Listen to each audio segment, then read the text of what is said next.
MDH ಜನ ಮಸಾಲಾ. ಈಗ ಕಡಲೆ ಇರಲಿ, ಹಲಸಂಡೆ ಬೀಜ, ಕಪ್ಪು ಕಡಲೆ ಅಥವಾ ಬಿಳಿ ಕಡಲೆ, ಎಲ್ಲವೂ ಸ್ವಾದಿಷ್ಟವಾಗುತ್ತೆ. MDH. ವರುಣಾರ್ಭಟಕ್ಕೆ ಶೃಂಗೇರಿ ಮಠದ ಪಾರ್ಕಿಂಗ್ ಸ್ಥಳ ಜಲಾವೃತ. ಪ್ರವಾಸಿಗರ ಪರದಾಟ. ಮಣ್ಣು ಕುಸಿತದಿಂದ ಸಂಚಾರ ಬಂದ್ ಆಗಿದ್ದಲ್ಲಿ ಗುಜರಾತ್ನಲ್ಲಿ ರಾತ್ರಿ ಇಡೀ ಸುರಿದಂತ ಮಳೆ. ಮಹಾಮಳೆಗೆ ಉತ್ತರ ತತ್ತರ. ಈ ಸುದ್ದಿಗಳನ್ನು ನೋಡೋಣ ಮಹಾಮಳೆ ನ್ಯೂಸ್ ಟಾಪ್ 9 ನಲ್ಲಿ. ಚಿಕ್ಕಮಗಳೂರು ಜಿಲ್ಲೆಯ ಶೃಂಗೇರಿಯಲ್ಲಿ ಮಳೆಯ ಆರ್ಭಟ ಜೋರಾಗಿದೆ. ಬಿಟ್ಟು ಬಿಡದೆ ಧಾರಾಕಾರ ಮಳೆ ಸುರಿತಾ ಇದೆ. ತುಂಗಾ ನದಿ ಭೋರ್ಗರಿತಾ ಇದೆ. ಈ ಹಿನ್ನೆಲೆಯಲ್ಲಿ ಶೃಂಗೇರಿ ಮಠದ ಗಾಂಧಿ ಮೈದಾನದಲ್ಲಿ ಇರುವ ಪಾರ್ಕಿಂಗ್ ಸ್ಥಳ ಸಂಪೂರ್ಣ ಜಲಾವೃತವಾಗಿದೆ.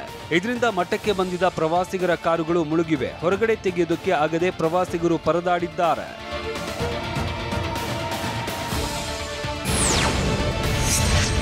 ಚಿಕ್ಕಮಗಳೂರು ಜಿಲ್ಲೆಯ ಮಲೆನಾಡು ಭಾಗದಲ್ಲಿ ಭಾರೀ ಮಳೆ ಸುರಿತಾ ಇದೆ. ಕೆರೆಕಟ್ಟಿ ಸಮೀಪ ರಾಷ್ಟ್ರೀಯ ಹೆದ್ದಾರಿ 169ರಲ್ಲಿ ಮಣ್ಣು ಕುಸಿತವಾಗಿದೆ. ರಸ್ತೆಗೆ ಅಡ್ಡಲಾಗಿ ಮಣ್ಣು ಬಿದ್ದ ಹಿನ್ನೆಲೆ ರಸ್ತೆ ಸಂಚಾರ ಬಂದ್ ಆಗಿದೆ. ಶೃಂಗೇರಿ ಮಂಗಳೂರು ಸಂಪರ್ಕಿಸುವ ರಾಷ್ಟ್ರೀಯ ಹೆದ್ದಾರಿ ಆಗಿದ್ದರಿಂದ ವಾಹನ ಸವಾರರು ಪರದಾಡಿದ್ರು.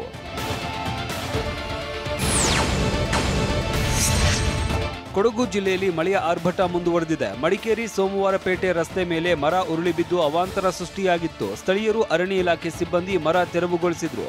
ಇನ್ನು ಮಡಿಕೇರಿ ತಾಲೂಕಿನ ನರಿಯಂದಡ ಗ್ರಾಮದಲ್ಲಿ ಗಾಳಿ ಮಳೆಯಿಂದಾಗಿ ಮನೆಯ ಹೆಂಚುಗಳು ಹಾರಿ ಹೋಗಿದ್ವು. ಸೋಮವಾರಪೇಟೆ ಮತ್ತು ವಿರಾಜಪೇಟೆಯಲ್ಲಿ ಕಾಳಜಿ ಕೇಂದ್ರ ಸ್ಥಾಪಿಸಲಾಗಿದೆ. ಶಿವಮೊಗ್ಗದಲ್ಲೂ ಧಾರಾಕಾರ ಮಳೆ ಸುರಿತಾ ಇದೆ. ತೀರ್ಥಹಳ್ಳಿಯ ಆಗುಂಬೆಯಲ್ಲಿ ಮಾಲತಿ ನದಿ ತುಂಬಿ ಹರಿತಾ ಇದ್ದು ನಾಂಬಳಿ ಬಳಿ ರಸ್ತೆ ಸಂಪೂರ್ಣ ಜಲಾವೃತವಾಗಿದೆ. ಶೃಂಗೇರಿ, ಹೊಸಗದ್ದೆ, ಕುಂದಾದ್ರಿ ರಸ್ತೆ ಸಂಪೂರ್ಣ ಬಂದ್ ಆಗಿದೆ. ಆಗುಂಬೆ ಭಾಗದಲ್ಲಿ ಹಳ್ಳ ಕೊಳ್ಳ ನದಿಗಳು ಭೋರ್ಗರಿತಾ ಇದ್ದು ತೀರ್ಥಹಳ್ಳಿ ತಾಲೂಕಿನಾದ್ಯಂತ ವಿದ್ಯುತ್ ಸಂಪರ್ಕ ಕಡಿತವಾಗಿದೆ. ಮಳೆ ಸುರಿತಾ ಇದೆ. ಅದರಲ್ಲೂ ಕೂಡ ಪ್ರಮುಖವಾಗಿ ಚಿಕ್ಕಮಗಳೂರು ಜಿಲ್ಲೆಯಿಂದ ಶೃಂಗೇರಿ, ಕೊಪ್ಪ ಇದೆ ಮತ್ತು ಶಿವಮೊಗ್ಗದ ತಾಲೂಕಿನ ತೀರ್ಥಹಳ್ಳಿ ಇದೆ. ಆ ಭಾಗದಲ್ಲಿ ನಿರಂತರವಾಗಿ ಧಾರಾಕಾರ ಮಳೆ ಸುರಿತಾ ಇದೆ. ಈ ಮಳೆ ಸುರಿದ್ರಿಂದ ಶಿವಮೊಗ್ಗ ಜಿಲ್ಲೆಯ ಪ್ರಮುಖ ನದಿ ಇದೆ, ತುಂಗಾ ನದಿ ಇದೆ. ಆ ತುಂಗಾ ನದಿ ಅಪಾಯ ಮಟ್ಟ ಮೀರಿ ಹೇಳ್ತಾ ಇದೆ. ನಾವು ಗಮನಿಸಬಹುದು. ಅಂದರೆ ಶಿವಮೊಗ್ಗ ಏನು ನಕಲಿ ಗೊಬ್ಬರ ಮಾರಾಟ ಮಾಡಿದ 2 ಅಂಗಡಿಗಳ ಪರವಾನಗಿ ರದ್ದು ಮಾಡಲಾಗಿದೆ. ಹಾವೇರಿ ಜಿಲ್ಲೆ ರಾಣೆಬೆನ್ನೂರು ನಗರದಲ್ಲಿ Swastika agro centre, Banashankari agro traders licence ರದ್ದುಗೊಳಿಸಲಾಗಿದೆ. ಈ ಅಂಗಡಿಗಳಲ್ಲಿ ನಕಲಿ NPK ರಸಗೊಬ್ಬರ ಮಾರಾಟ ಮಾಡಿದ್ದಾರೆ ಅಂತ ರೈತರು ದೂರು ನೀಡಿದ್ರು.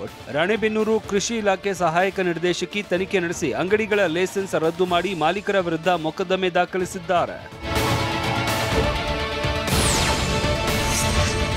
ಚಾಮರಾಜನಗರ ಜಿಲ್ಲೆಯಲ್ಲಿ ಮಾನವ ಕಾಡು ಪ್ರಾಣಿಗಳ ಸಂಘರ್ಷ ಮುಂದುವರೆದಿದೆ. ಹನೂರು ತಾಲೂಕಿನ ಶಿರಗೋಡ ಗ್ರಾಮದಲ್ಲಿ ರೈತ ವಿಜಯ್ ಕುಮಾರ್ ಜಮೀನಿಗೆ ನುಗ್ಗಿದ್ದ ಕಾಡಾನೆ ಹಿಂಡು ಬಾಳೆ ಬೆಳೆ, ಪಂಪ್ ಸೆಟ್, ಪೈಪ್ ತುಳಿದು ನಾಶ ಮಾಡಿದೆ. ಕಾಡಾನೆ ದಾಳಿಯಿಂದ ಲಕ್ಷಾಂತರ ರೂಪಾಯಿ ಮೌಲ್ಯದ ಹಾನಿಯಾಗಿದೆ ಅಂತ ರೈತರು ಕಂಗಾಲಾಗಿದ್ದಾರೆ.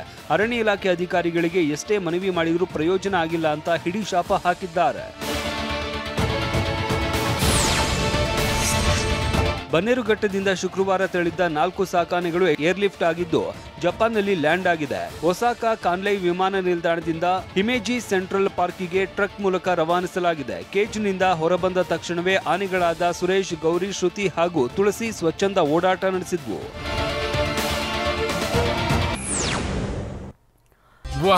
ಯಾಕೆ ಈಗ ಬಂತ ಸ್ವಾದ? ಖಂಡಿತ ಈಗ ಬಂತು ಅಸಲಿ ಸ್ವಾದ. MDH chunky chaat masala life ಅಲ್ಲಿ ಅಸಲಿ ಸ್ವಾದ ತರುತ್ತೆ. ಅಸಲಿ ಮಸಾಲ, MDH.